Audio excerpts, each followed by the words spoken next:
Welcome back to Caffeine Confessionals. We are here to talk about the challenge Battle for a New Champion, episode 15. And if you haven't watched this week, make sure to go and watch it because it is an incredible episode. My name's Allan Aguirre. I'm joined by my lovely co-host. We have the Vermontian Zoe Trimboli, Hi, everyone. the Southern Luke Muncie, What's up, guys? and this week we're joined by a lovely guest, longtime legendary challenge podcaster, Miss Allie Evans. Hey, y'all. That was such a nice intro. Thanks, Allan. Allie, we've been talking about this season for literal months now, across 2 years. What are your thoughts on the season so far? How are you feeling? Also, it's so great to have you. How are you feeling with Battle for a New Champion? Thank you for having me. I'm really excited. When I got a call from two of you, I felt like I was invited to sit with the Mean Girls at lunch the next day, and that was awesome. This season has been I feel like the highest of highs and the lowest of lows. So like the low moments of like, oh my gosh, no wonder these people have never won. They're making the dumbest decisions. What a bunch of boneheads, is offset by like when somebody does something great. It seems even greater because they usually do such ridiculous things. I'm a big fan of the format. I wish it was people we had more personal investment in. Like I would like to watch somebody who's done 3+ seasons compete to be a champion. I feel like there's a lot of people to pull from that have never actually won, but that we love dearly. And I'm sure this is all things that you guys have said throughout the weeks, but that's kind of been my sentiment of like, if I'm going to watch these people try and become a champion in the face of a bunch of adversity and all these things that TJ and the champs who show up keep throwing at them, like I want it to be someone I'm more invested in. Yeah, I agree. And before we start talking about the episode, I was not one of the two mean girls that asked Allie to be on here, but I did bring props for the first time ever. What? Whenever I heard you were going to be on here, I have these saved, okay? 4 years ago, maybe. I'm a teacher, been teaching for several years. I made a little wish list for Jimmy, and Jimmy posted it, and you retweeted it, and you bought like 4 or 5 books. Oh my God. So I just wanted to say thank you. We might get a little catty today talking about these people, but she is a great person, and I'm so appreciative even 4 years later. So thank you. Oh my, I'm crying. I am fully crying. It usually takes me way longer to cry on a podcast. That is so nice that you went out of your way to do that. And also just like means a lot. That's something that didn't feel like a huge deal to me at the time, like resonated. So I think Zoe's crying too. Yeah. Thank you, Luke. That is so sweet. Yeah, thank you. Very appreciative. You're Goodness such gracious. a sentimental boy. That's so I sweet. am. I've got them all, and I knew I had some from her. So when you DM'd, I was like, hey, I've got to get these out. So thank you. It's not about that, but thank Oh you. my gosh. Thank you so much. That is so nice and so thoughtful. Wow. Whew. The challenge universe is incredible, people. Because like, if you guys just stumble onto this podcast, like Allie had a podcast for years, the Ron Banana podcast with Logan. I was a guest on their podcast many times. Like they created a big fan community for the challenge world. They created a special place. And Allie's just been around for like, I've known Allie for 5, 6, 7 years now. Like we've known each other for a while. First time we're doing a podcast here. I didn't even know that Luke and Allie had that connection in any way, and the challenge is special. Yeah, not to get all sentimental, like if Logan was here, he would make the joke like that the real challenge is the friends we made along the way. But like truly at this point in my challenge fandom experience, like the cast is great, the show is great, but truly at this point, like however many decades in I am, it's the people that I've met and like the connections that I have been able to make. And I think all of you guys, I think all of you guys came to trivia at some point and like participated in that when we were doing that during like the peak of COVID. And I know I think Zoe has some earrings that I made. And like, it's so funny. These like little invisible strings that just keep us all connected and we find each other at these really unique times. And yeah, I think if you're someone like in the challenge community and you haven't found that yet, like it's waiting out there for you, because the you find your little like group within the challenge community And I think real friendships are made from it. I know real friendships are made from it because Logan is one of my best friends, and I think very highly of all of you. Allan, you took me for my first In-N-Out experience, so that I will never forget that. Yeah, same. Same. So cute. Last week we ended the podcast like super sentimental and emotional, talking about season 40. Now we're talking about friendship, things we love. The challenge is so beautiful, and there's so many good things to talk about. So let's talk some shit about Jay Starrett. Let's get it together, guys. Come on. Yeah, because like we had a real mess of an episode in the best way possible. I thought this was probably the best episode of the season because things just escalated fast and they just kept escalating. We come back from the elimination last week. Jay is pouting like a little baby. He's like, "Oh, Kyle and Asif had a family. He had kids, and just let me tell you, I don't give a damn." We do not care. It's the name of the game. In the words of Stephen A. Smith, we do not care. I think the parent conversation went out the window when you used it to manipulate Melissa and then sent her in the week before the week before it was Asaf down there. It was Horacio and Kylan down in the sand. Like this whole, do as I say and not as I do that Jay has towards seemingly only women in the house that he's trying to control is weird, bro. It's weird. He's such a clown. He is a clown. He's one of the most emotional players in the house, which he gets into later in the episode. But like, he is so condescending and so obnoxious. Like his rant on Kylan when Kylan was just not doing anything at all was weird. He's a weird dude. He was seeking a reaction, and the name of the game is to get somebody out. For the first time in weeks, one of your friends has been in jeopardy and he went home. It's not the end of the world. You still got the numbers. It just was very strange. Plus, these people did not realize they're besties and that he's the uncle. They kept that secret. So why would they care? Right. That was like your whole gag is like, oh, we've kept this like Fab Four thing under the radar. Like maybe you kept it so far under the radar that A, no one cares, and B, people in the alliance themselves forgot about it because how you were treating them. Sorry, I'm still crying over the book thing. I'm like trying to get it together over here. I honestly forgot that you guys record like faces too. So it's been a weird day in my house. So sorry if I'm over here just like trying to get it together. Appreciate you. But no, I honestly, talking about how good the episode is, this Jay thing, as much as he is a crybaby, I was watching and it's rare within the first 10 minutes we actually get impactful drama. My God, I was like, whoa, pausing. I texted Alex, another challenge friend, and said, holy cow, the new episode is crazy off the bat. So he is a baby, but it was giving me good TV, so I can take that. It's so interesting to me because we talked about it briefly last week because Jay is definitely getting a villain edit, and Jay is a villain. I feel that in my bones that he is a villain at his core, actually. But I don't think there's anyone on this season who wants a villain edit less than Jay. I think he thinks he is the ultimate hero. So I kind of love it because I think it's going to bother him. I don't even think he's the kind of person that can appreciate the screen time and the potential callback of it. Like he's just going to be pissed that he's being portrayed to how he's acting. Yeah, I think some people can handle a villain edit and some people can't. And I think the people who set out to get it are like comfortable with it. But yeah, to your point, like, I don't think this is the edit he thinks he's going to get or that he set out to get. Like when I physically hurt myself cringing when he said, I'm just a businessman trying to do some business. Like, bro, bring back Idris. At this point, just bring back Idris because what does that even mean? What does that even mean? You're not a businessman. You don't have a job. You go on the challenge for a living. You are the most jobless person I've ever seen. So how can you be a businessman? He has a job. He's on TikTok Live every single night. So with a picture of his own face on his bedroom wall, like gigantic.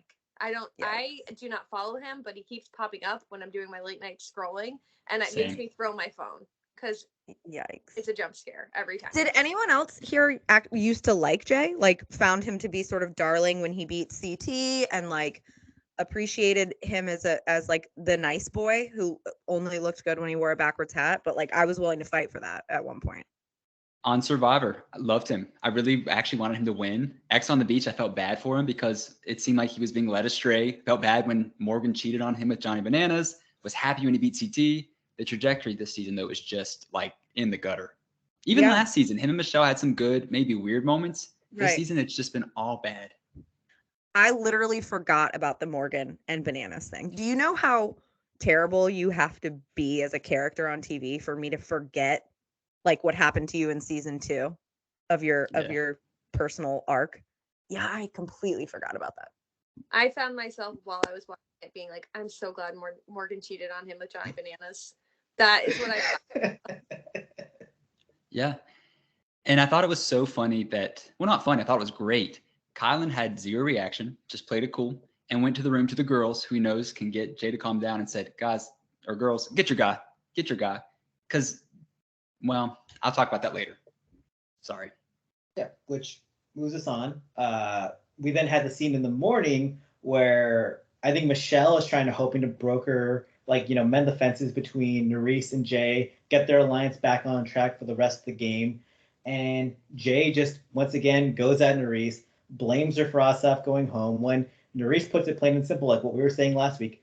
Jay had a vote where he could just put in a manual himself if he cared about Asaf being that safe.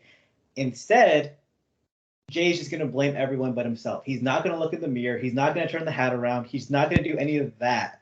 Like, Jay is selfish, and Michelle sees Jay's behavior, and even she's like, what the hell are you doing here, dude? Well, and it's so transparent because Jay wanted Nurys to throw her game, to lose an ally, but he wasn't able to do that himself, and that's been all season. Michelle touches on it. You want all of our games to crumble so yours can continue on perfectly? That's not how this is going to work. But there's also this huge gap for me and in the blame game of where's the conversation between Jay and Ed where Jay's like, hey, crazy person, what you did sent Asaf down there. Like what you did put all of the men that didn't win in jeopardy. Where's that conversation with Corey? Like I was so mad last week that I think this is why you guys invited me on, because they're like, oh, Allie's pissed. Like, let's record that. But I held out the tiniest bit of hope that there would be some accountability between Jay and his boys of like, okay, Nurys had one vote. She voted with at least one of the two people on the ballot. Like Ed put out the burn vote. Corey put out the burn vote. And that's why Asaf went in, not because of Nurys's vote. Where was that conversation? I think that he just doesn't respect women very much in general. I think that's a big part of it. But I also think that he knows the second he would start to say something like that to Ed, Ed would be like, my name is the one that was coming out of all of your mouths. So like Ed had to do that to save himself. So if he was going to get pissed at anyone, it could be Corey. But Corey was also doing it to protect a stalemate because he didn't want to catch a stray. So the only thing they could do is have decided on a name, but by deciding to split the votes essentially between Ed and Emmanuel, which is what they were doing, that's what can happen. Yeah. And had someone else been called out by CT, he wouldn't have cared at all. He would have been like, hey, that worked out great. Thanks, guys. Great strategy. He's just butthurt. His plan didn't work. Can I also just mention one thing about the CT moment? I know that's not the episode that we're talking about, and there's also a good chance that you guys talked about it. But did anyone else find it hilarious that Jay has built this like whole reputation on being the guy who took CT out, and then CT shows up and he like kind of doesn't care? He's like, God, I haven't really thought about that since the day it happened. Like, I've lost zero sleep over you, bro. Next. Did you guys talk about that? Was that hilarious to anyone else? It is to me, and I'm so glad CT didn't, because when he said on Total Madness, don't make it weird, bro. If CT had come back years later and called him out, that would be him making it weird. He doesn't care. He's like, you beat me fair and square. I won 3 out of the 4 next few seasons, so, or whatever. Yeah. He doesn't care. Jay, you're irrelevant. We kind of talked about how he wants these big moments with big people too, and he just doesn't really get them. It reminded me of Josh Martinez trying to make like a vendettas narrative with Wes, and Wes just being like, no. I don't care enough about you. You don't have a big enough effect to my game for us to have a vendetta. For like Jay to have built up this whole thing about like, oh my God, what if it's CT and he shows up and he calls me out because he wants to get revenge on when I took him out, and then he won, $1 million over the next 2 seasons. I'm sure he really cares. Like, just to, oh my gosh, that was so funny. Sorry, not the right episode, but I had to say that with a microphone in my hand of how hilarious that was. But I think it's important because it shows how Jay has no real perception of who he is on TV, which again makes for great conversation. But as a viewer, is not my favorite character, and he thinks that he is going to be any season he comes on. So it is funny. I think it's just as important to have someone to root against as it is to have someone to root for. I agree. I think that's exactly what the casting directors say when they pull out a board and they have everybody's pictures. They're like, who's gonna be the people everyone roots for, and who's gonna be the people that everyone roots against, and then who's gonna surprise us. Where like we thought this was a fan fave, but then they acted like such a dipshit that everyone turned on them. Yeah. Yeah. And then we get Colleen. But anyways, she's irrelevant. My God. But I guess back to the topic at hand, Nurys, I am so happy that her anger management classes haven't been totally, in the show's favor against, I don't know, because she lets him have it. So weird to me that episode 0, they have these joint confessionals. We're best friends in LA. Nelson's our boy. Even more so than Michelle. It's like Michelle and Jay had this joint confessional. He's so willing to just berate her and make her feel like she's tanked everybody's game. It ties into later we're going to talk about, but switching of alliances. So she storms off, and then Michelle surprised me. I was so proud of Michelle in this moment because I've been not as high on Michelle because I have a favorite, and she's not on the side of my favorite Nurys. So I'm not rooting for her at this point. But in that moment, it reminded me why I do like Michelle and why I have rooted for her, because the fact that she's like instantly was able to call Jay on his shit and was not willing to take his delusional perception of how this game is going. She is the one that has held this game socially together. She is the one that people like. And I'm so glad that she said that to his face because he is in such denial of that fact. Yeah, Jay's like the little brother that your mom makes you take to the football game. Like Michelle is the cool kid at school, and Jay is like, okay, the little brother where mom's like, you can go, but you have to take Jay. Yeah, Exactly. and I've thought about this because this whole season we've been saying that Jay and Michelle are like running this game, which I believe they are. But I thought back to Ride or Dies, Jay essentially, well, not even essentially, Jay did tank Michelle's game. He wanted to stick with all the rookies. He wanted to target these big vets who could beat them and had more say-so. He's not as strategic of a player as he likes to think, whereas Michelle really has been holding this whole group together. I mean, she's won Survivor and made it to the end on an all-winner season on Survivor. She knows what she's doing. Yeah, like if Michelle's only fault in the challenge is that she's not the most amazing at the challenges and can get beaten in a lot of eliminations, which kind of just limits your game in some ways. But when it comes to actually like strategic gameplay and socializing, she's really good at it. Yeah, agree. Luke, I love your point that Horacio is so damn good looking, he'll make you forget you took anger management. Like, do you know how fine you have to be to just completely dissolve weeks of anger management? Like, that's on top of that. Yeah, on top of that, like seasons of friendship and knowing people. I mean, Jay for 6 years at this point, she's like, I don't care. This does not benefit me. No benefits me. Have you seen that? Horacio. Cut to him working out right now with his shirt off, because then you'll understand why I'm reading you for filth, even though we're best friends.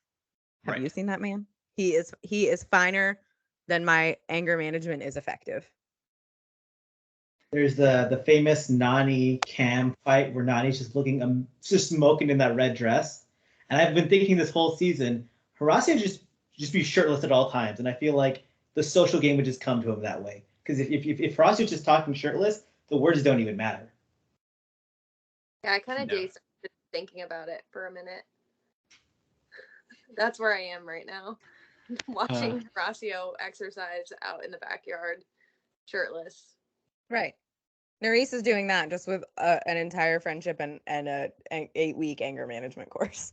Right. And I had to laugh while Nurys was undoing months of work. We have Raven and Olivia just like eavesdropping. But it also makes me wonder, why is Jay not getting onto them? Like, why is it just his friend? There was a few parts of this episode that gave me OG challenge vibes, and the eavesdropping was one of those moments where I was like, "Oh yes, it's back! I love the eavesdropping." Like The so, eavesdropping while a man is berating a woman that he used to respect. Throwback to the old school Throwback. challenge. Okay, so we gotta talk about this daily challenge at some point. So let's jump into this right now. God, we can go on forever on some of this stuff, but it's Sorry, daily it's challenge. my fault. No, Just we're having a excited to fun be time. here. We're having a great time. I was looking at the clock. All right, so daily challenge. As we said, things are escalating here. TJ drops the rules. Like, all right, every daily challenge is now going to be individual. Love that. Everyone has to compete for themselves. If you come in last place, you're automatically purged out. Big time stakes. Personally, I love it because when I watch the show, I tune out during daily challenges. My brain just goes to mush. I don't listen to the rules. They tell me someone is the winner, and then we move on with our day because most people can just coast as there's no penalty for last. We got a final coming up soon, so someone's getting cut off, and you got to watch the whole time because whoever comes in last, that person's gone. I think if it didn't seem like for certain challenges coming in last could be such a fluke, I would like it, but I hate to see someone who's had such a great season go out in such a silly way. I would much rather have seen the elimination later on in the episode be a double elimination than watch someone get eliminated in a paddleboarding daily. Like that felt like a bummer to me. Yeah, I was a big fan of the Purge because we went a whole month with no one leaving. But it's also another daily where we just have to trust production that the person that got last got last. And I believe it probably was Raven because she did really badly. But also, like, if they wanted to keep the other person there, they could just say the times were times they made up. So I agree. It does seem like it could be a fluke. But also, knowing what we know about the end of the episode, to your point, Zoe, like the structure was there to send two people home at the end.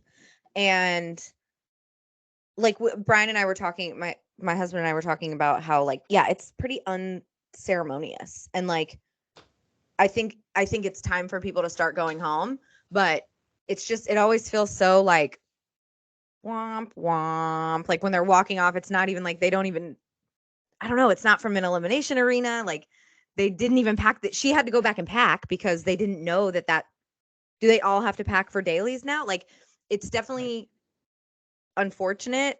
I would have preferred, like Zoe, to see two people go home from the elimination because if you're sending three people in, one can emerge the victor and come back. It makes it very complicated because you can send in three people in the same alliance. But yeah, it always just feels like, I guess that's it. Yeah, to add in some legitimacy, they could have even made the last place person automatically go to that elimination Right. at the end. Because I know people always say we want last place to have some type of meaning. I'm happy people are leaving because we have so many people still, but I do hate it. Like you said, it's unceremonious. That's the perfect word. Especially for someone like Raven, who has had such a tremendous trajectory on this season and has had such dazzling moments. It felt like such a bummer for her. Like if anyone didn't deserve to go out in such an unceremonious way, it was her. And just this late in the game, I feel like even the people who've like annoyed me, I would feel that way. Like this late in the game, everyone has sort of had their arc, for better or for worse. It might have felt a little bit better, and not that everything has to like feel good and wholesome all the time, but you could have done a thing in the very beginning where you split people into teams of 5 and the team that lost got purged. Like it feels like it would have felt sort of sad and unofficial to whoever it happened to. Especially Colleen. Luke's just on Colleen's. I don't blame him. He's on Colleen's neck for like weeks, months. Well, I'm mad at her this episode. So Luke, whenever you're ready, we can go. And slight tangent, I rewatched like our cast breakdown, Allan, and I was like, I'm so excited for her to get her return season. Don't know who I was this summer, but it's not the same person as now. But anyways, you were young and dumb. Young and dumb. No, Allie. The number one guy he was excited for was Asaf. Oh, you poor sweet angel. Because I used to love him on shows from 8 years ago, not the Okay. world we live in now. But yeah, big bummer. Well, the good news is his sense of humor hasn't changed at all from what it was 8 years ago. That's what I said So last week. I can't believe you don't still love him because he's still out here making. I can't even think of like a joke from 8 years ago, but I wouldn't be surprised if he thought the like caveman from Geico was still very hilarious or something. Kind of looks. Probably. They brought Yeah. the caveman back. They brought the caveman back this year. I was Just for watching us all. and they He brought must him be back. thrilled. He must be so excited. Gosh. I Sorry, I would could go on a also tangent. I would have also preferred last place going directly into elimination. At the same time, I have not been as locked into a daily challenge all season and locked into an entire episode like this one because it actually had stakes. And it's kind of unfair that last place gets, automatically taken out, but we got 15 players competing. You just got to beat one person. That's the only caveat of why it's fair to me. Is you just got to beat one person. Guys, Doesn't matter. we've talked about like Raven's struggles with everyday things, like basic math, and so like her struggling to get a board moving did not surprise me. I was really nervous for her from the jump, and I was really hoping for some production rigging. I was like, okay, if they're not sure who it was, her or Mariah, let's just send Mariah home. It's better for the show. No one will know. But I feel like they think it's not. I think they really think people are invested in this James and Mariah storyline when really it actually makes my stomach turn a bit. So they're not keyed in, I don't think, to what we are. But again, Raven is a little slow on the paddleboard. Look, when TJ dropped the news, it was like last place goes out, and they saw water. Nurys's eyes opened large enough. It like she thought her game was going to be over right there. Kudos to Nurys for beating Raven by like a pretty healthy margin, because I would have been whole different podcast today if Nurys is the one purged out right then. Oh god, I would have been sick. We'd all be wearing black. Yeah. Well, within that same vein, I can't remember who said it. I think it might have been Zoe, that Michelle has a game that's really tailored to her social skills. I like too that she, in her confessional, was really honest. Like, holy shit, this could be what tanks my game because I'm not as strong as these other guys or girls. So I appreciate that honesty that a lot of them probably don't have. She knows what her golden ticket is, and it's not this. I think it was your girl Colleen during this daily that was like, I can't wait to see who's actually good at things. And I was like, Colleen, you're not good at much. She was good today though. She was the top girl in her heat. Like Colleen is suddenly good at stuff. If she's been playing this sleeper game, which I don't fully believe just yet, it will shock me. If she just wakes up and is good at stuff. I'm happy for her. I want to see something. I really do. Like, I think that she got a fair or an unfair shake last season being like portrayed as Fessie's toy. Like, that was weird to me. So I thought this season, hey, you'll have your girl group, you'll whatever. Even when she's had that scandal with the Manuel, she was just like, it's okay. We're not going to talk about it. It's fine. My storyline for the season is over. And it's like, come on, give me something. So I guess she gave me a first place for the girls in the daily today. So there it is. In her heat. Yeah. So can I ask a question? With the new format of the person who gets in last at the daily and at the elimination, I don't want to fast forward, but I have concerns about their ability to equalize these things. Not to say women can't do anything that men can do. We've only had one solo, or no, we've had more than one solo winner, but the first ever solo winner was a woman. It was Cara.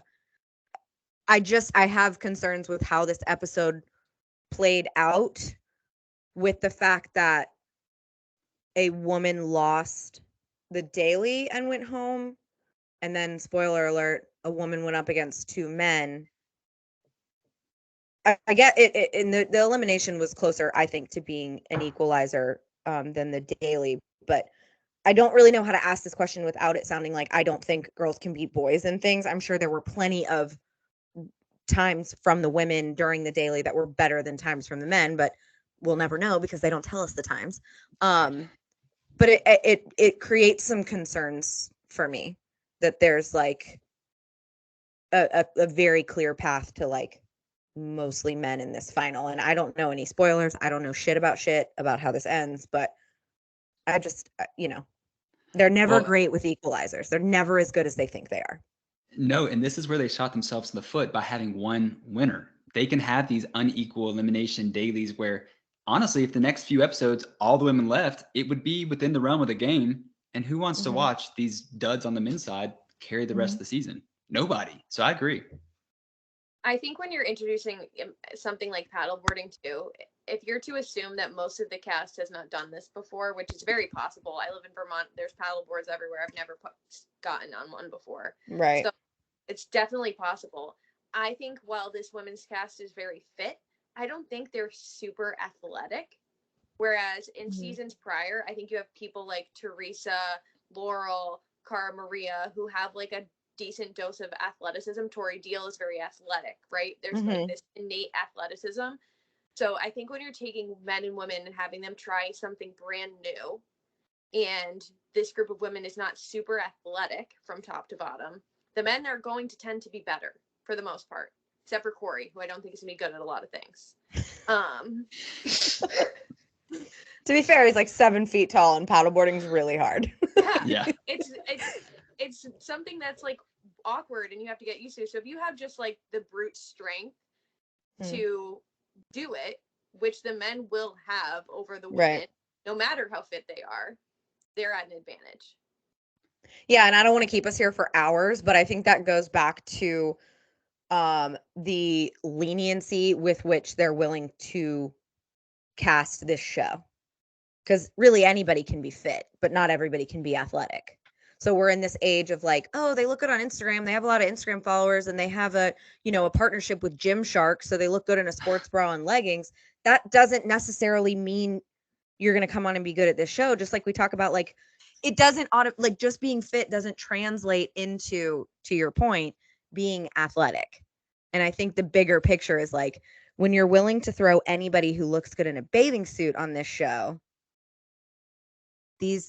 that's what happens. Yeah. And I think this is important to say too. The same goes with personalities. Just because this person weightlifts day in, day out, sorry, Mariah, does not mean she's going to come on the show and give me any entertainment at all. She might give me 3 seconds every 3 episodes, but it's not good TV. No, the most entertaining thing that Mariah could do is cheat on Johnny Bananas. So that's what she did. Yeah. But what she didn't do is lose the daily. Sorry, Allan. Well, look, no, I mean, like, hey, I'll Sorry, say Allan. this. Like, when we were talking about people not being able to paddleboard, she didn't even paddleboard. She just started swimming with her hands. That's Raven should have just done that. I don't want to talk negatively about Raven more than I probably have, but it's the same premise. One side then the other. Like if you're going off to one side, course correct. At one Raven's point, she looked like Kendall Jenner trying to cut that cucumber with how she held her hands. She had like the wrong hand up top and the wrong, like, it was like she was actively trying to do it in the dumbest way possible. I like her, though. I like her a lot, though. It's, Same. Me too. I'm so sad that this is what happened to her because she's had such an amazing season, and there's gonna be plenty of things, especially in a daily challenge, that she's just not good at. And like we talked about throughout the course of the season, there were so many dailies this season where people didn't have to literally do anything at all. Yeah. 2 elimination wins, a lot of impressive daily challenges. 3 elimination wins, right? Hui, Laurel. Maybe just 2. I thought she had 3 though. She got thrown down 3 times. Okay. Got you. Bunch of impressive daily challenge wins. Had her little thing with Melissa. Was doing some politicking in the background. Raven, I think, just checks all the boxes of like what I want in a reality TV star. And she feels like an OG reality TV star in that she doesn't even fully know what she's saying at all times in a great way. Yeah, and she declined 40 because she's going back to school. So womp womp. Happy for your education, but sad for our eyes. What's the new Kyle's name? Kieran. Kieran. Kieran. She hooked up with him, and that was the finest man in the house. So Raven, you've had my respect. I was not familiar with your game. There was something about, I was paying close attention to the confessionals of this episode, and there's something about her delivery versus like Olivia and Mariah, who seem to be very contrived and very scripted almost. I know that's not what they are, but they sound like they're trying to read from a script when they're talking to the cameras, whereas Raven is just reacting in real time. And that goes back to what you said, Allan. I just think that it's a splash of authenticity in this pool that is desperately missing it. Hate to see her go. Love to watch her leave, though. I was waiting for it. There we go. Yeah. And also, it's sad. so somebody won this daily challenge. I forgot that's a thing that happened. There's a winner. Horacio and Kylan won their heats. I was so excited. They killed it. Our Golden Boys did so well. And then Ed comes in. He crushed it. He straight up crushed it. And I thought Jay was gonna win this daily challenge because Jay, like as Allie said, he doesn't have a job. His job is being in the water, just on vacation 24/7. If you had to guess his job, it's a paddleboarder. His job is just beach. His job is just beach. Thank you. Ed crushes it. Ed just dominated this daily challenge. And I mean, I've been saying it for weeks. I think Ed is maybe the strongest guy in the house, and nobody really talks about it.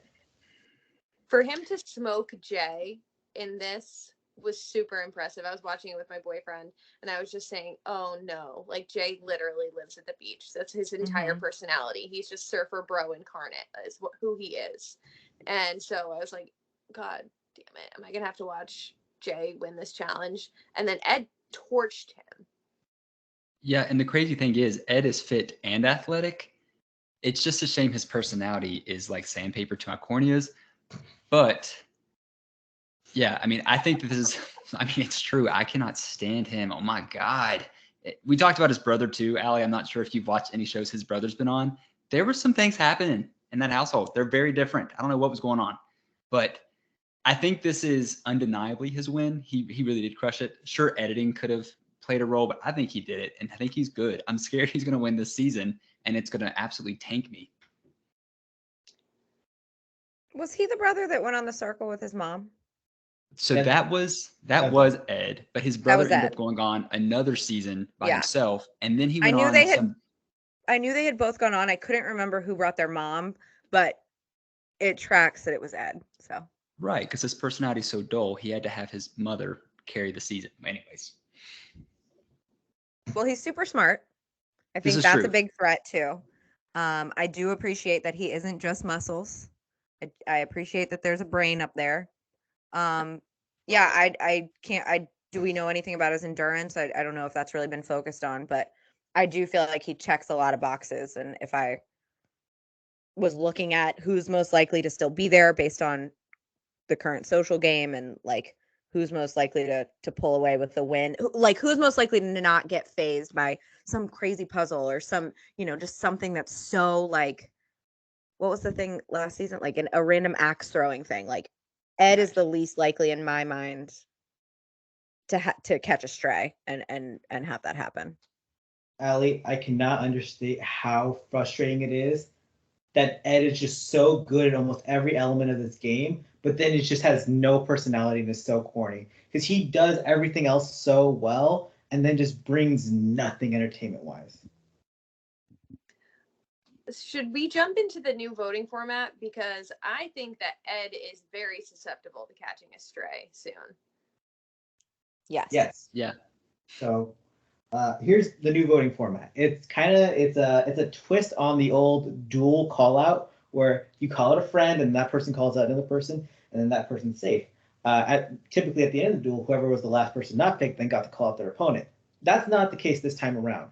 Instead, just the last three people who aren't picked, they're all going into elimination to face each other.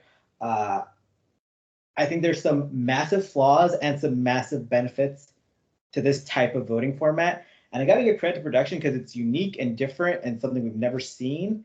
And I like new shit like this that's like you can get creative with the gameplay. I was happy. Like, obviously, I know that this favors one side of the house, But with the dailies now being purged, it's like, whoa, that's new. Every single episode, as much as I might not like it, that's cool. I'm not used to this.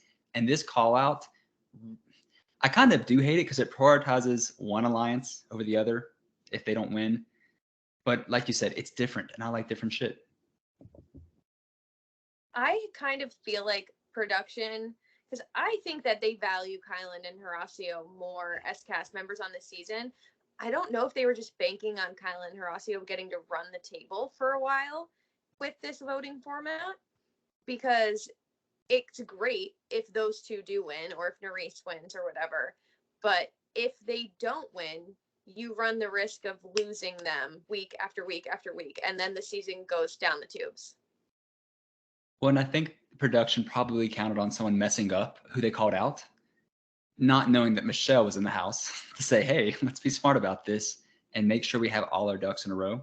And maybe J2 was part of that. I just don't want to give him credit at the moment. But yeah, kind of a bummer for the lesser alliance. I think big picture, it's really cool. Allan, when we were watching, I said it's like the duel combined with fresh meat eliminations, where like you have your voting and then you leave and it's like a secret and you gain, we'll see. I hope Horacio and Kylan are smart enough to not tell them shit about what the elimination actually was. Please, Kylan will figure it out. Horacio will just be too nice and tell somebody. But I do appreciate the like structure change, that this is like a great act 3 twist where like you had your bit in the beginning, you had your chaos in the middle, which ended up not being that chaotic. I think this saves what we were missing from chaos. So like structurally I'm good with it. I do think, to everyone's point, it's basically because the house is so split right down the middle, more so than I thought. I was surprised at how easily like Corey and Colleen fell into the voting. I think they're like ripe for the taking. The other alliance just hasn't figured it out yet, or hasn't figured out to actually get them. They get so close with so many of these votes, but it'd be a lot more interesting, I think, if this cast was more interesting and was like more willing to shock somebody in that moment. But they're all just going to fall in line of they're all just so predictable. We have The like results. Well, I was gonna say you have lemmings like Emmanuel, Colleen, Berna, even Corey, who like Michelle's his queen.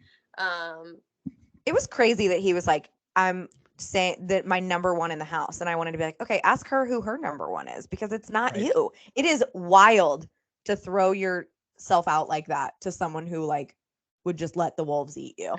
Ask her number 1 through 8, and it's probably still not him. So it is crazy. I want to jump back to what you just said, though, because I just recently rewatched the episode 1 podcast Allan and I did. It's so funny watching this episode. I agree. Weird cast dynamics, but it is the perfect act 3, I think, for this season. It adds a lot of legitimacy. And Allan, you had said episode 1, I love this episode. It feels great. But a lot of these challenge seasons are like s'mores, where you get the graham cracker, that's nice and tasty. You get the marshmallow, but we just never get the chocolate and that last graham cracker, and it just doesn't taste right.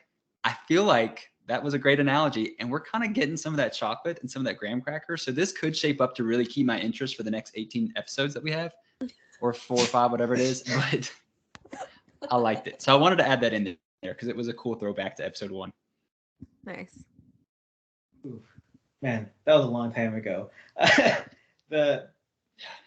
The results of this first vote were not what I liked, but I do think in theory, all it takes is one rogue vote to just completely derail things.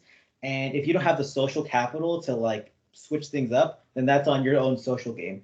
And we talked about it before. I hate that there's only one winner this season. It's awful. Have a male winner, have a female winner. It's so simple. It's so easy. We'd all love it. We want 2 new champions at the very least.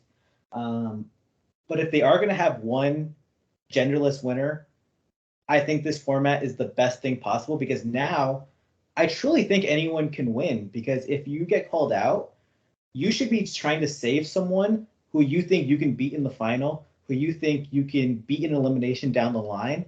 And that's how you get the strong players out. Because for weeks, I thought there was no path to victory for a Michelle, a Mariah, an Olivia, a Corey. But if they can socially play the middle, keep themselves from going like coming in last place, they can get those power players out, and then really anyone can kind of win this season, which this is a very Big Brother Survivor-esque challenge season. They're not smart enough. No, that's exactly what I was going to say. The problem is all the people that you just listed wouldn't actually do that. Like even Michelle, who I think is extremely intelligent, is still really hung up on this alliance, keeping people together. Like we saw, like flashback to the boat, Michelle went to James like, regardless, you're still my person. He might not be benefiting her game that much right now. Like she needs to focus on end game for her.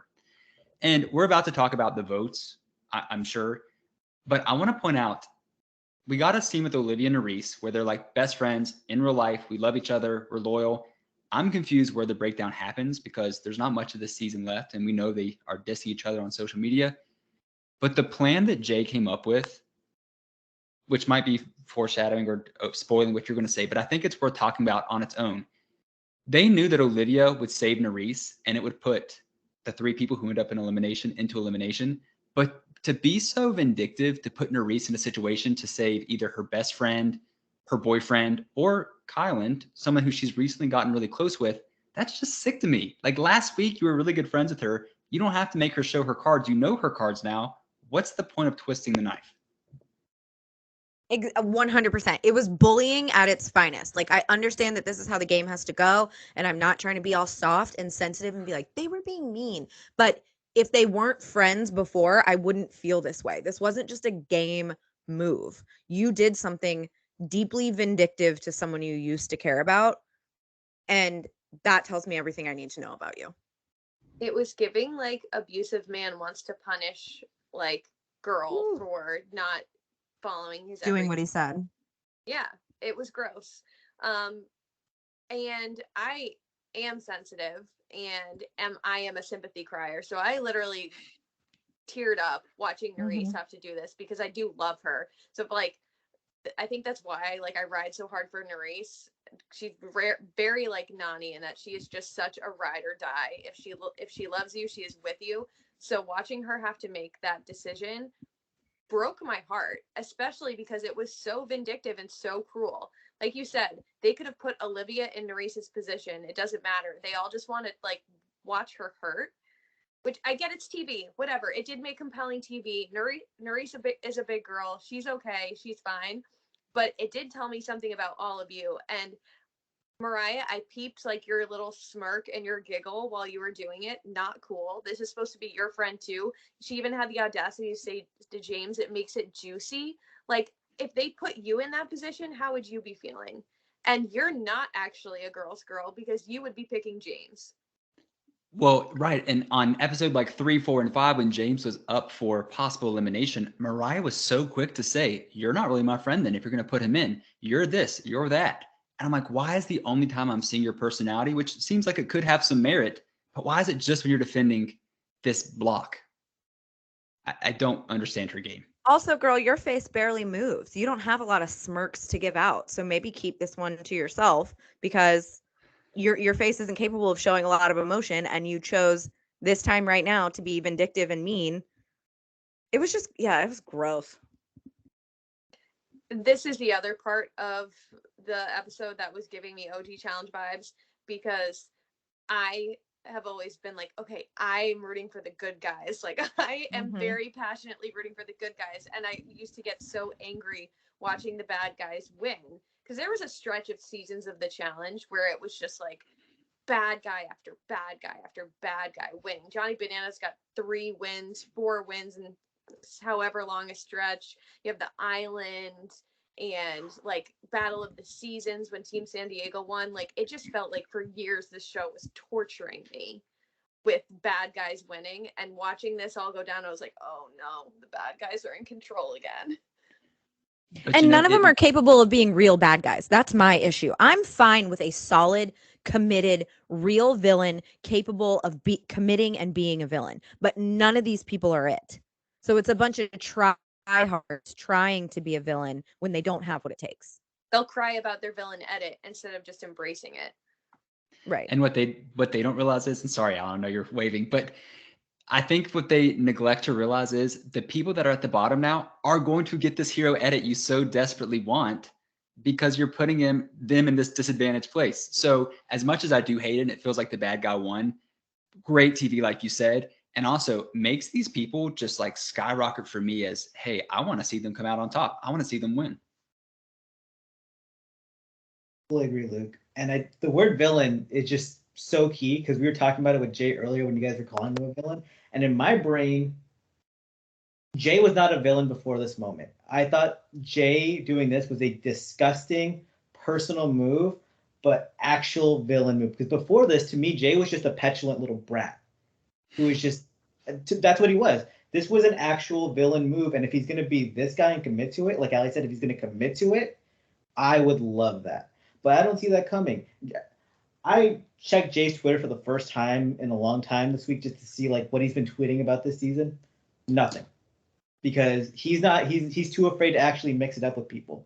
As much as we used to like clown on Pauly was mixing it up with people online back in the day. Like he was getting into it. He was like embracing the character like that he was on TV. Jay's just shying away, and it's such scared behavior because he's not the guy. Yeah. Pauly is like a true Napoleon, where Jay is like a pathetic little like action figure Napoleon. Yeah. So you're right. Are we going to talk about the votes in a not bit? even being good enough to be compared to the real Napoleon. Like, do you know how dusty you have to be to not even get a real Napoleon comparison? You got like a toy Napoleon comparison. Jeez. Yeah.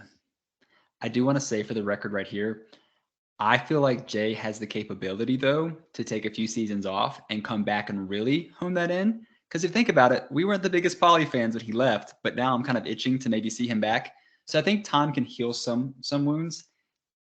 I just need Jay not on for a few seasons. And if he's going to come back to commit, and if he's not going to stay gone or yeah, but Pauly didn't come back as a villain. He came back as like a sweet. I fucking hated that. We were not podcasting about that season. I was in hell during that.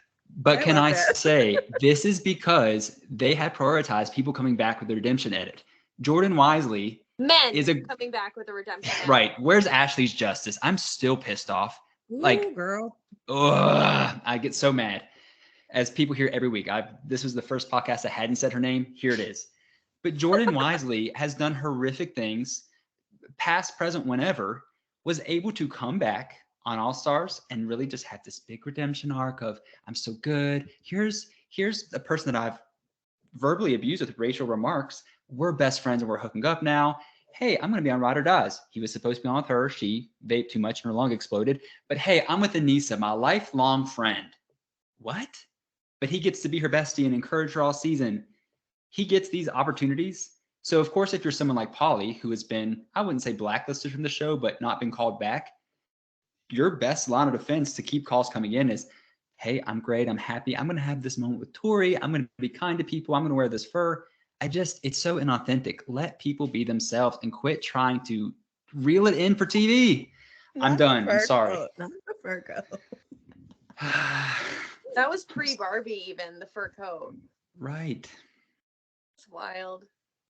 Anyways, I'm so sorry, Allan. Sorry, Allan. Allan is like so disappointed in us right now. He's not mad. He's just disappointed. I'm just trying to remember, like, where are we in the episode? Where are we? Okay, so we are at the votes, and I don't think it's necessarily important to know the breakdown of who chose who because it was pre-planned. However, we get down to Nurys. She's selected, and it leaves Zara, Olivia, Horacio, and Kylan. Zara and Kylan understand she's going to choose between her best friend and her boyfriend. I loved in this moment that Horacio said, save a girl. Bro, he is a man written by a woman. That is a moment straight out of like book talk when he's like, I get it. It's fine. I understand. My God. Encouraging her to choose one of the girls. If I wasn't already crying, I certainly started then because. Oh, that's where I started crying and I did not let up for the rest of the episode. Well, let me just add on, and I'm sure we're all thinking it, but I feel so intensely about this episode, like great about it. This did so many things. It showed that he's confident in himself as a competitor. Like, I can do this. But also, Olivia has had concerns all season long, like, hey, I don't know if you really have my back. I have your back. And then Zara, who maybe Nurys, well, people wanted Nurys to feel uncomfortable about, which she didn't. He was like, save her too. I'm so secure in my friendship with the female that you could save her instead of me as your boyfriend, and I would feel no ways about it. It was like 3 stars just like beamed out of his chest in that moment. Also, Really he's good. super hot. So like all of that, and he looked really good while doing it. Yeah, he's Call Have you make seen give him? him Have all you the seen him in calls. person? No, I don't think I can handle it. I think I would just fall through a hole in the earth. He has the sharpest face I've ever seen in a human in person. It's too much. It's truly remarkable. Him and Nurys were like, "Oh, you want to take a photo with us?" And I'm like, "I just don't need to see what I look No. like next to you. Like I feel pretty good about myself, but I just don't want to look at that." No, thank you. Oh my god, a picture with the two of them? No. Yes, That would, I would never be able to look at that picture. that's what I told them, and I told them no. Respectfully, no. I respectfully decline. That's a yes. You all stand together. I'll be 5 feet away. Give some distance, but I'll take the picture and then send it to Luke to Photoshop. Hey, can I just have a photo of you two? Actually, just a photo. Yeah.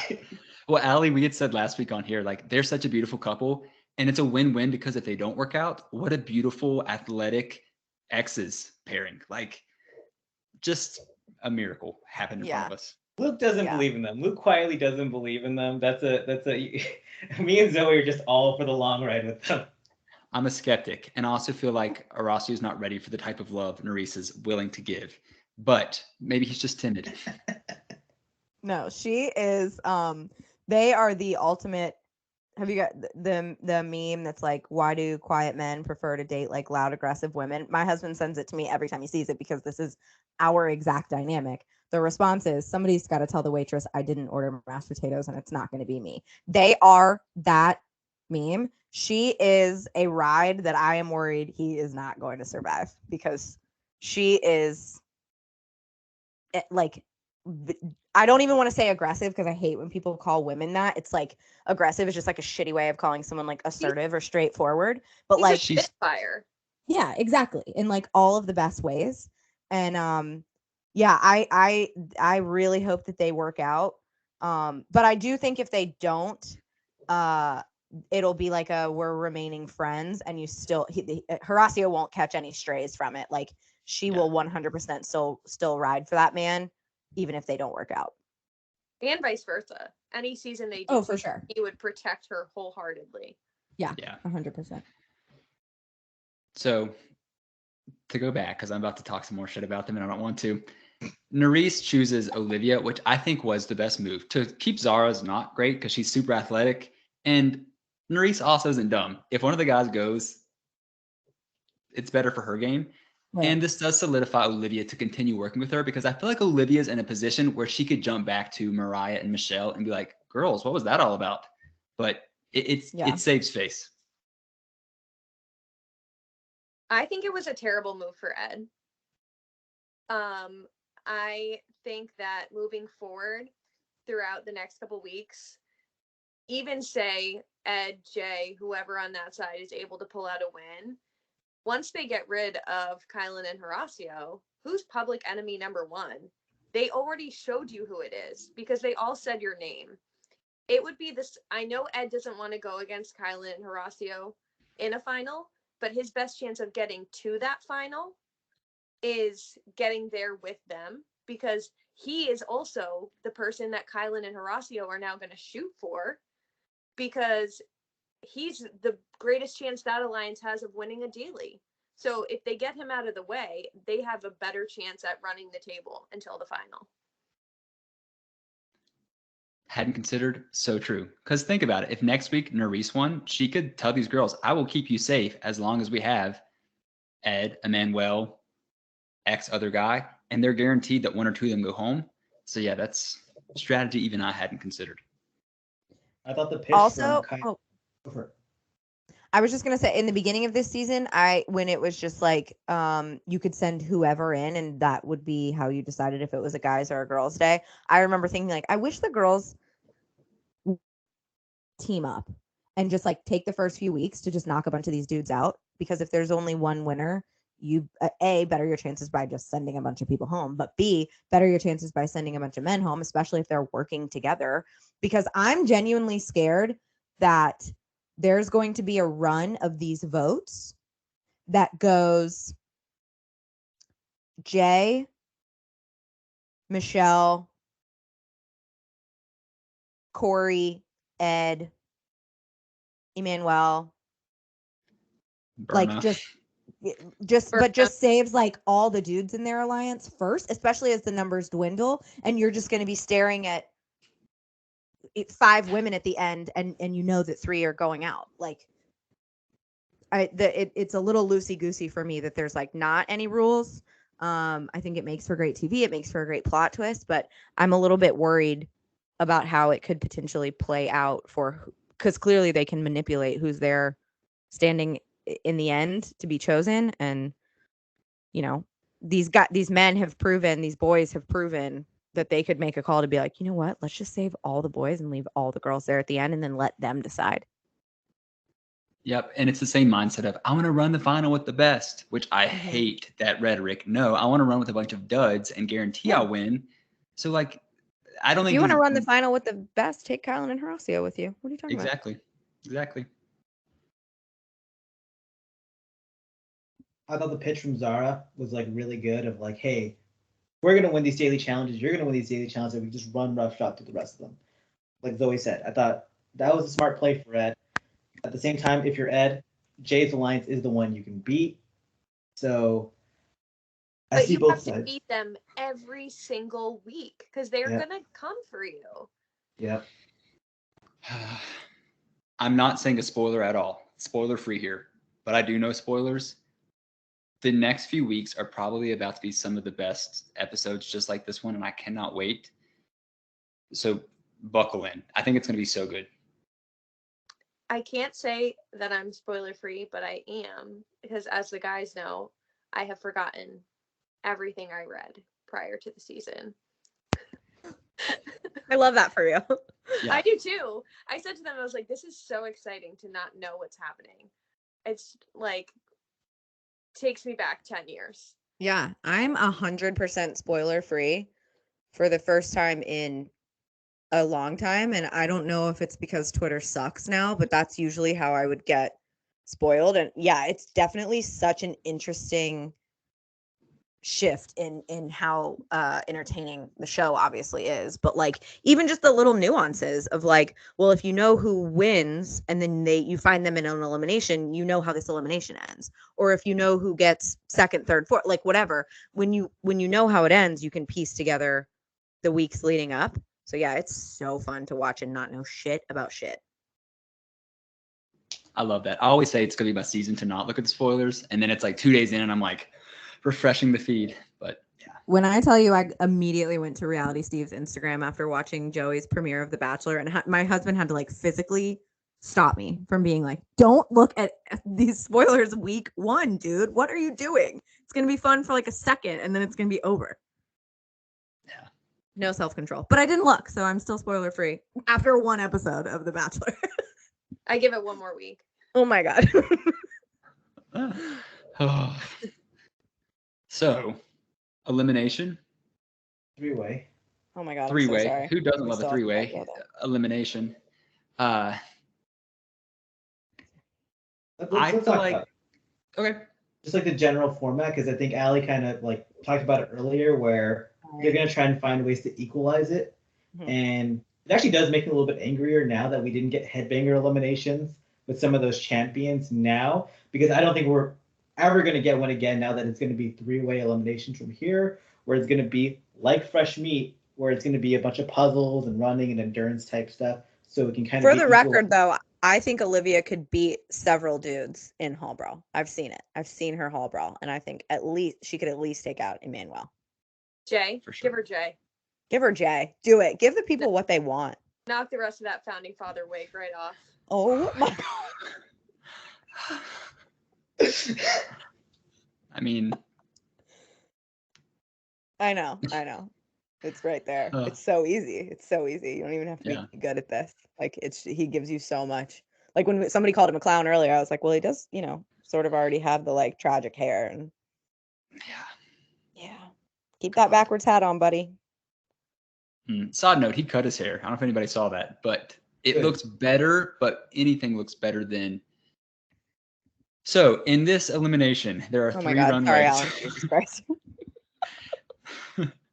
In this elimination, there are 3 runways, and down one is this weird puzzle. I almost called it an abacus, but that's not what that is. So forgive me. Where you have to move like the shapes or the colors so they all go on the same line. The other is a word puzzle where you have to shift 3 discs on top of each other to make 6 3-letter words in a certain order. And then the other one is you have to climb over like this really steep wall. And is that it? And then you gotta do a Sudoku. Sudoku. Oh, and got you. Which people still think is like actual math. Right. It's like, no, just you can do it with colors. I feel like for what this is probably the most equalized it could be. Maybe not. I mean, I don't know. I do think anyone could have won this and lost it. I think Zara has a major mental block when it comes to anything academic-ish. Like she sees numbers, she says math. She sees letters, she says I'm dyslexic. Which she is. I'm not discounting that, but I think it's a head thing for her where she got in a little bit of panic mode because right when it starts out, you can pick your 3 paths right off the jump. The guys go the same way to Sudoku, and Zara goes towards the letters because she wants to save Sudoku for last because she thinks it's going to be the most challenging for her. And I'm like, girl, if you think it's the most challenging, do it while the guys are doing it and cheat. Right. And honestly, knowing there's a rope to climb over, do the rope first. We saw later the mud made a difference too, but like it was not a good strategy at all for her. Not to mention she would have been climbing that rope with 2 gentlemen who absolutely would have pulled her over it if she got stuck. Mm-hmm. And she would have been doing it first thing. Like I noticed if there was any part of this that wasn't it factored into an equalizer, it was that rope wall because I mean Horacio and Kylan could both basically do like one jump to get to the top, and it was really challenging for her, mainly because she was doing it at the end and she was muddy. 2 things though, the Sudoku puzzles weren't the same. They all had different ones, so there couldn't have been cheating there. And the rows and the columns did have to add up to 45. So there was math, right? But yes, but no, because if you those digits 9, 8 and 1, 2, right. 6, 3, 5 and 4, it's just all. It's always going to add up to the same thing. Yeah. But like it's a way of checking that you're right. So that's why I think she was sort of checking her work by counting to figure out if she was getting them correct. Yeah. I think the idea, if you typically the way you do Sudoku, that is true because everything's right. 45 because it's essentially 5 groups of 9. Right. But yeah, I think that almost like just including that piece of info, like they're going to add up to 45. Like they made it seem like it was something she had to do rather than just would naturally happen because 1 through 9 is always going to equal the same thing. Like I think it just threw her and she got in her head even more of like, okay, so I have to do this Sudoku puzzle really fast and they have to equal the same thing. Like not realizing, in her head, honest, that's math. I didn't piece that together till you said that, Zoe. And I like to think I'm somewhat intelligent. So now I know. I'm going to jump around a little bit, though. I think they still would have helped her, of course, over the rope and maybe even with her puzzle because we got to see Colin and Horacio helping each other on the word puzzle, which I think that they both were just trying to do things as fast as possible. And because they were both kind of hung up on certain parts, they just naturally kind of started saying things out loud. And in a puzzle like that, where you're making 3-letter words, that's all the help you need, especially when it's based on body parts. Like you don't even really need to use the puzzle to do that. You could have guessed half that list. Right. Yeah. I do think there was a conscious effort on their part to work together, though. I don't think it was this like, oh, look, we're at the same puzzle trying to solve for the same words. Like Horacio even said, like, we didn't go into this thinking, but clearly a shift happened somewhere. I don't know if it's coincidence that they both went to Sudoku first to try and knock it out, thinking it would be the hardest, but I don't know. I think there was some sort of planned effort to work together. I do too. And I'm not. Well, I was going to say, even if it was subconscious that they know the best thing for their alliance is the 2 of them to go back, or for Right. Horacio and Kylan for each other, that they're each other's best bet at winning to protect each other. Exactly what I was going to say. It's not like it was malicious against Zara, which no one here is saying that. But realistically, if you know the format for weeks going out, two really strong guys could win the daily as opposed to Zara, who is a very strong woman. But given what the daily is, it might be a toss-up. So yeah, it was good strategy. And they're just more like, this is not even a disrespect to Zara, that like they're two juggernauts who are just well-rounded competitors, that Zara just doesn't have the mental side of the game as much as Kylan or Horacio does. No, you know what? Horacio doesn't know what a rectangle is or a square is, so he doesn't count. But like, they are more likely to win than her, just for that reason. So it is better for their alliance. I love Zara. We've been talking Zara's praises for months now. I wish we had gotten to see 12 other players compete in this elimination, just so we could have a better reference point of how well Zara was doing. Because going against Kylan and Horacio, it's just, those are two juggernauts that are tough to beat. For sure. And she is a girl that is fit and athletic. So I think she would have wiped the board with some of the other girls. And the other thing about that, like the guys potentially teaming up, is that Horacio is sort of friends with both of them. Kylan, I don't think, is as close with Zara. So I think if and Kylan is I think the greater strategist. So I think if anybody said, hey, like, we should probably work together and solve these puzzles a little bit faster, like, it was I'm not blaming Kylan. I'm just saying, knowing what they know about like their friendship dynamic, it probably made more sense that was potentially Kylan pushing for that to keep his closer ally safe. Mm-hmm. I think it says a lot about these two men, though, that the second that TJ blew the horn and this elimination was over, they both immediately turned and went to her.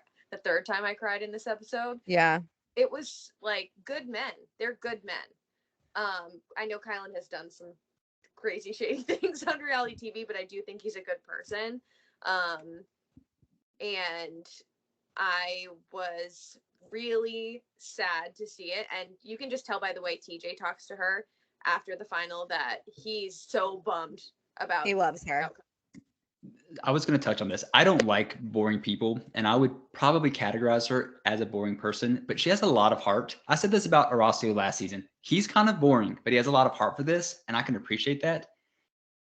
Holy crap. TJ was going on and on and on and on and on, which of course, I forget that he saw her on Global Championship, really liked her there as well, but she's just always kept a positive attitude. They even showed her like saying goodbye to production as she was leaving, which most people just storm off, which I would too. I'd be pissed.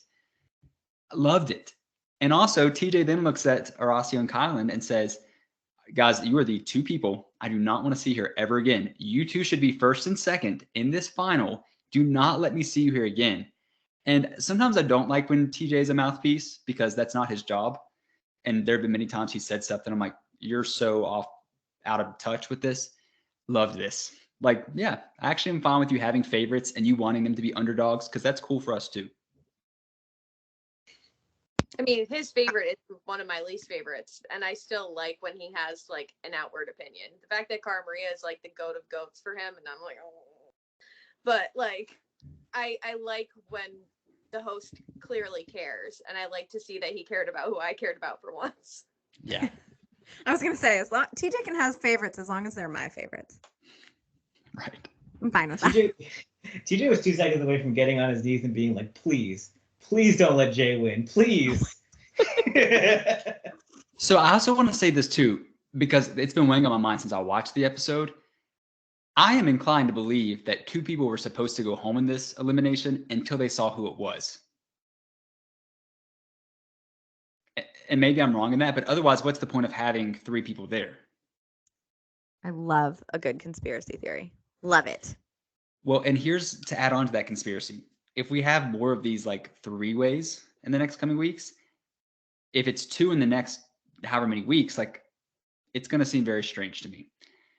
But I'm also glad we didn't lose Zara and Kylan, or Zara and Horacio, because that really would tank Olivia and Nurys' game. So maybe that, if there was interference, was the reason. And I'm fine with it I've been fine with lots of interference when it's benefited me, just like the favorites and TJ.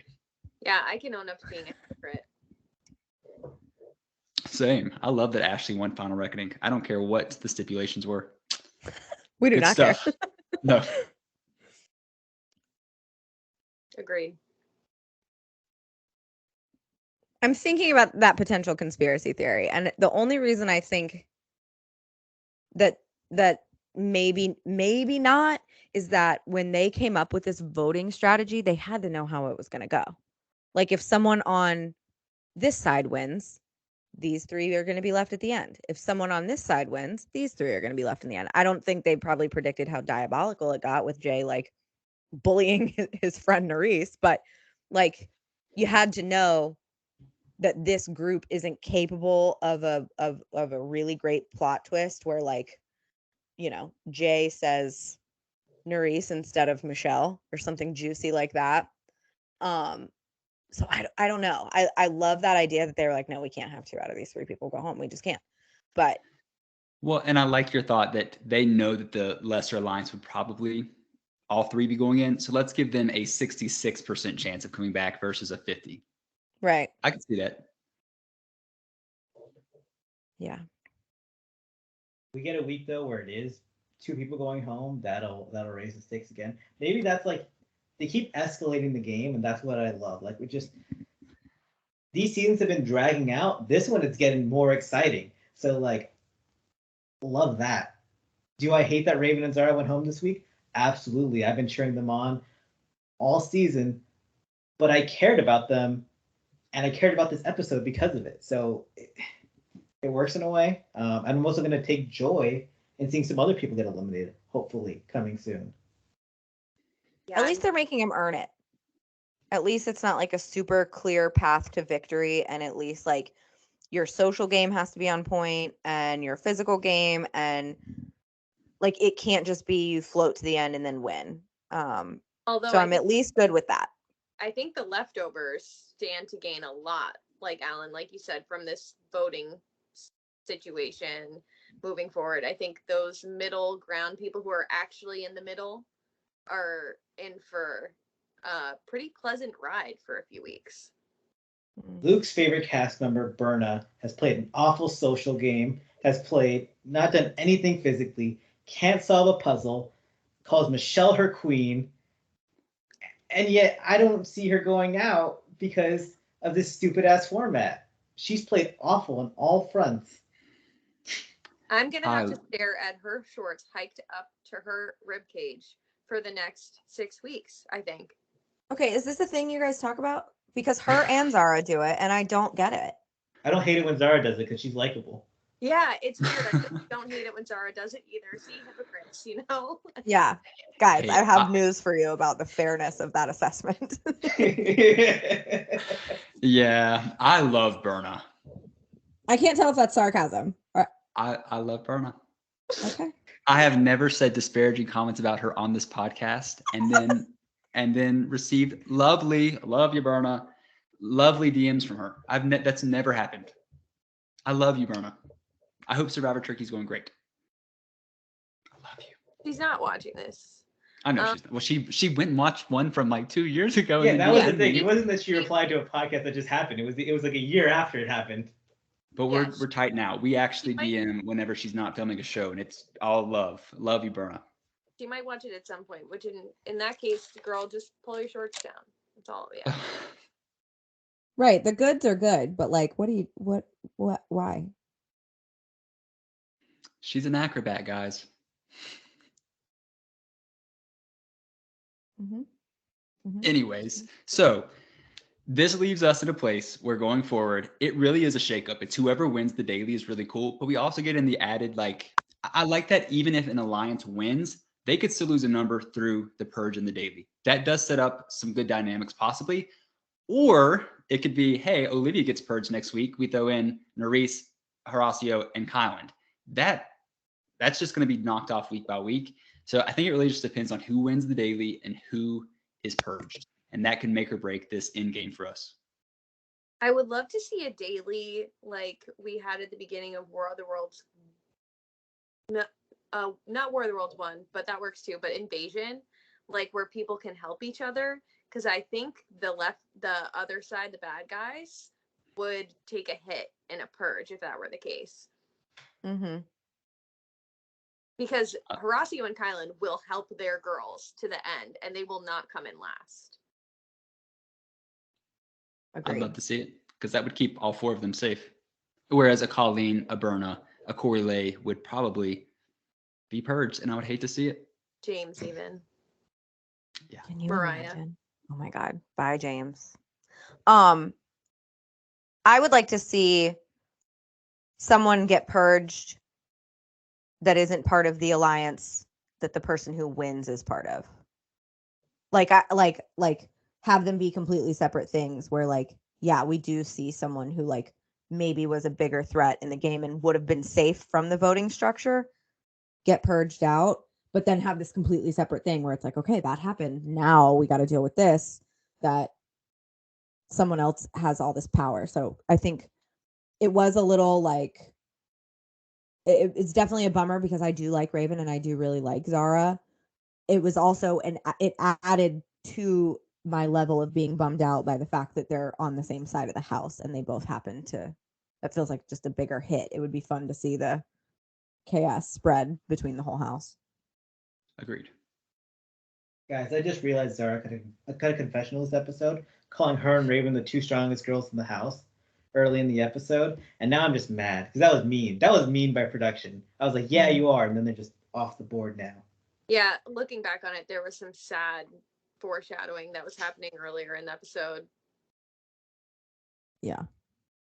Hey, but 4 people an episode. 4 people an episode are going to be up for elimination, either via purge or going into elimination itself.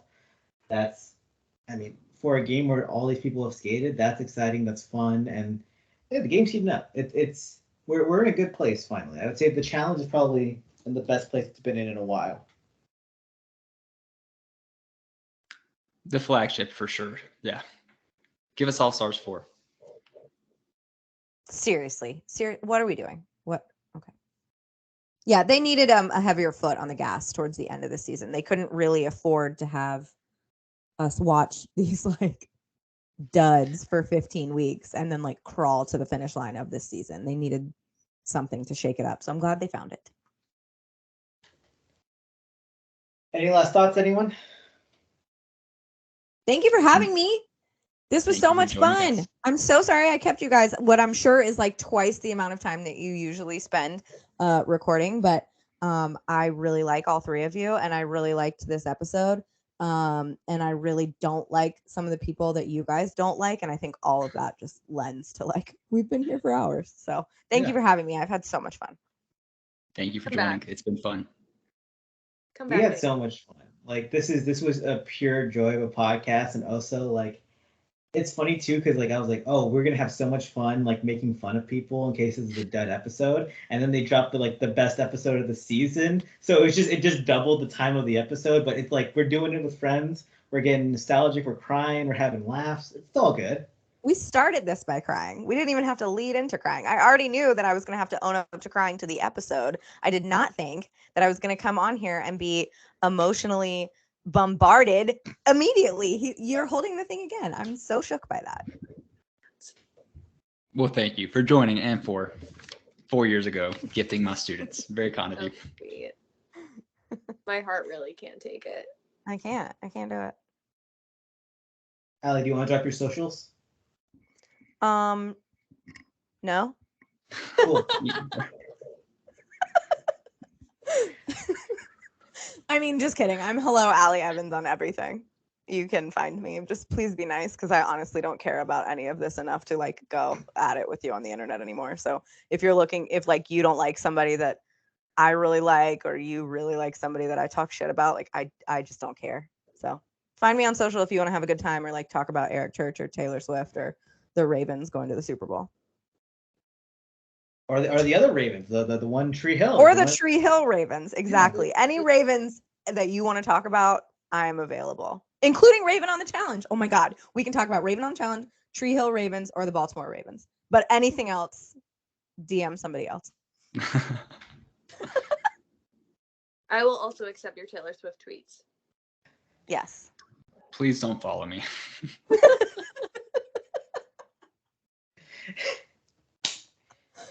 But But make sure to follow Caffeine Confessionals at CF Confessionals on Twitter. Subscribe to us on YouTube, Spotify, Apple, wherever you can find a podcast. Thank you, Allie, for joining us. Everyone, the challenge is heating up. We'll be back to recap next week. Have a great time, everyone. Have a great night, great week. Goodbye.